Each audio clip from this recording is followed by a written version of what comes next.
They say love is blind. But what if a man pretended to be crippled? Just to see who will love him for who he is. This is the story of a billionaire who faked his disability.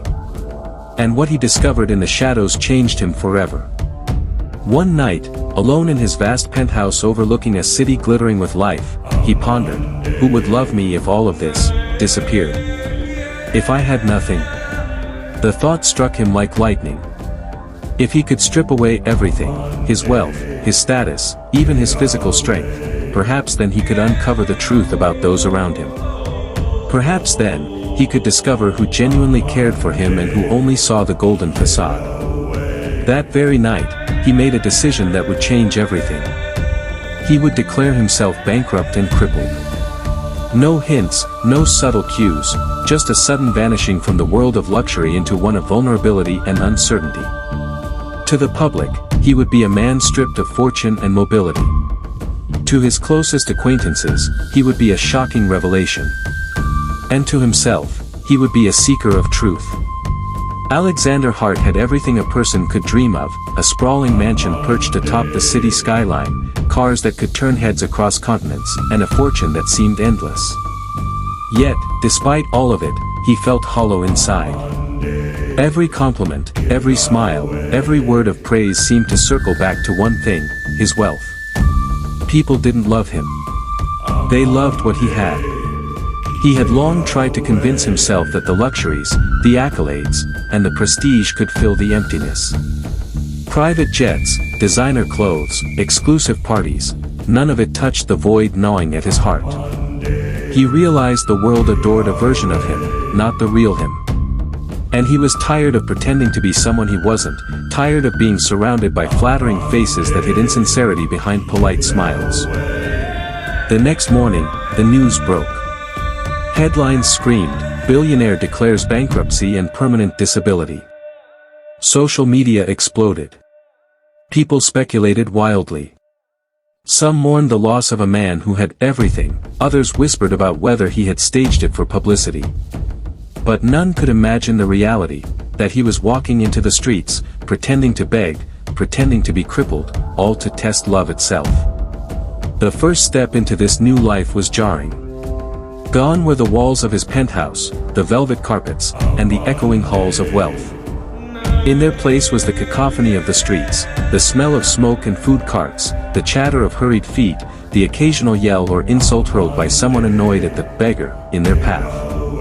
He moved carefully, using a cane to sell the illusion of injury, his once powerful frame now bent and vulnerable. Each step was a reminder, the world outside his mansion was not designed for the wealthy, and it certainly was not kind to the weak. The first encounters were brutal. People ignored him, stepped over him, or whispered mockery under their breaths.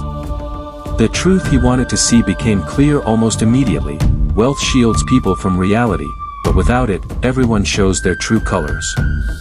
Yet, even in the bleakness, there were sparks of hope. A few kind souls offered a smile, a helping hand, or a word of encouragement. But those were fleeting, easily lost amid the sea of apathy and scorn. The streets had become his new reality. Gone were the comfort and predictability of wealth, in their place was a world where every glance, every gesture, revealed truth. He moved carefully through the crowded avenues, his cane tapping against the pavement, drawing only fleeting glances from strangers who didn't know him. To them, he was just another crippled man begging for help. To him, every reaction was a window into human nature. Days passed. Most ignored him, some mocked him, and a few offered small kindnesses, a sandwich, spare change, or a sympathetic smile. But the billionaire's focus wasn't on charity. It was on observation. Each interaction was a test, a question posed to the universe: who truly cares? Who loves without expectation? Then, as expected, the walls of his former life began to collapse around him. Friends and family, previously enamored by his wealth, heard the shocking news. Curiosity, concern, and gossip drew them to the streets, eager to see the man they thought they knew, the one reduced to bankruptcy and physical vulnerability. It began subtly. Some offered pity, awkward gestures, and forced smiles.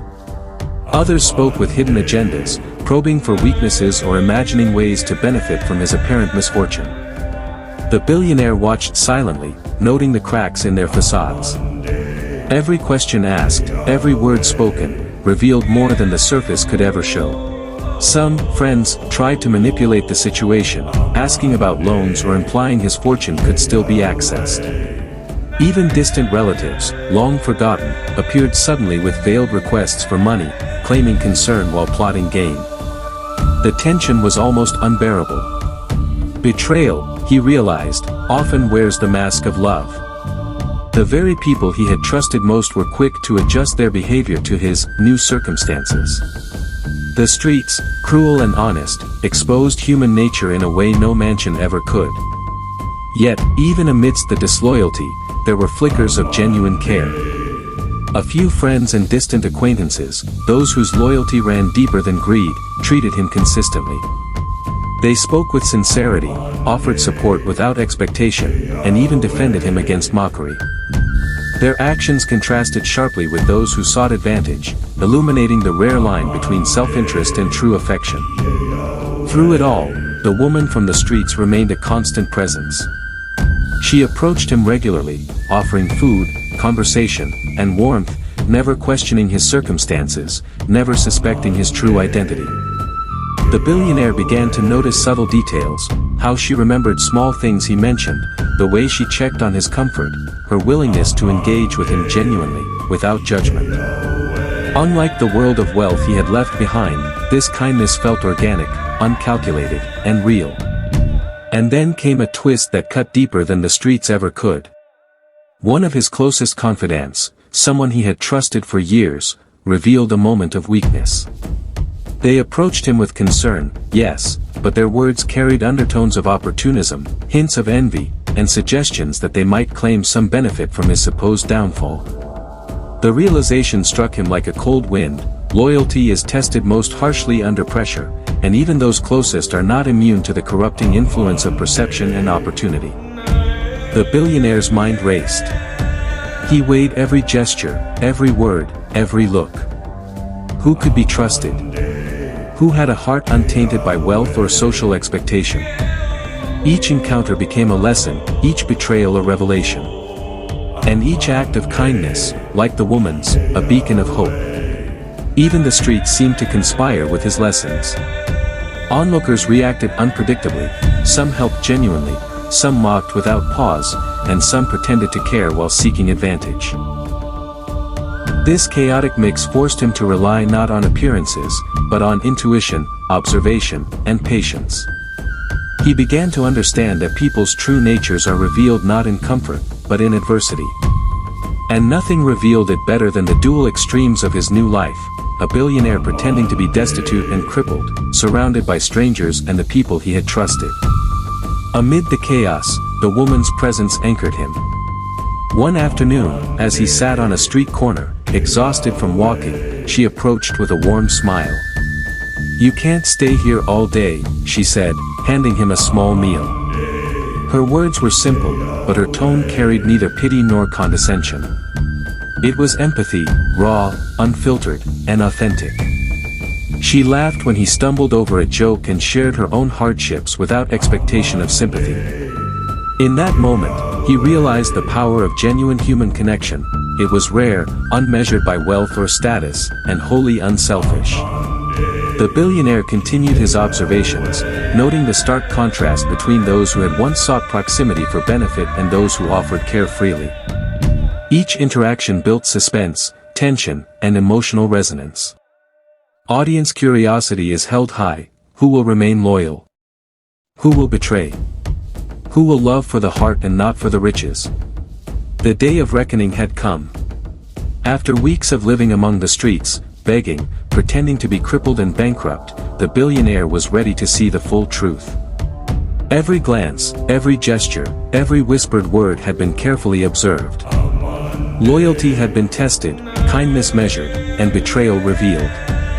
Now it was time to reveal himself to the world, and to those who had shown their true colors. He returned to the same streets where he had walked as a crippled beggar. Crowds gathered, some curious, some skeptical, murmuring about the man who had fallen from grace. And there he stood, cane discarded, posture upright, presence commanding. No longer was he a victim of circumstance. He was still the billionaire, but now armed with the knowledge of human nature that only hardship could teach. The reactions were immediate. Friends who had approached him with veiled agendas froze, their words faltering as they realized their duplicity had been exposed.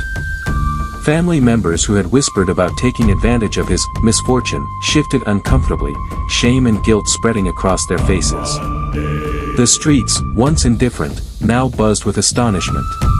And then she appeared, the woman from the streets. She approached as usual, her warmth and empathy undiminished. She smiled, unaware of the full truth. He looked at her, a faint smile of admiration on his face, and spoke gently, "Do you know who I really am?" Her eyes widened, shock flashing across her features. But unlike the others, her reaction wasn't tainted by greed or expectation. She didn't step back in fear or awe. She simply smiled, a little nervously, and said, "I don't care. I just wanted to help." In that instant, the billionaire understood. True love and kindness are not measured by money or status. They are proven in moments of simplicity, of humility, and of shared humanity. The woman's compassion had never wavered, and that unwavering care became the proof he had sought. The friends and family, meanwhile, faced a different lesson. Some attempted to apologize, words stumbling as they tried to reclaim dignity. Others walked away, unable to confront the mirror the billionaire held up to their intentions. Their reactions confirmed what he had suspected all along: appearances deceive, and proximity to wealth often hides true intentions. But the most profound revelation came not from betrayal, but from reflection. The billionaire realized that the streets, the struggle, and the pretense of disability had stripped life down to its raw essence. Stripped of wealth, he had gained insight; stripped of pride, he had discovered truth. People's hearts were revealed in moments of adversity, and only those whose love and loyalty were genuine could be trusted. He turned to the woman, the one who had been his constant amid chaos. "You stayed," he said softly. "Even when I had nothing. Even when I pretended to be someone I'm not." She nodded. Because people are not about money, or status, or appearances. They're about heart. And in that truth, he found peace. The lessons of betrayal, kindness, and patience coalesced into a revelation that changed him forever. The billionaire who had everything now understood the value of what cannot be bought: sincerity, loyalty, and love that sees beyond the surface. As the crowds dispersed, some in shame, some in awe, he walked beside her, no longer a man testing the world, but a man who had discovered it. Wealth could reveal intentions, hardship could expose the heart, and love, real, unselfish love, could endure even the harshest tests.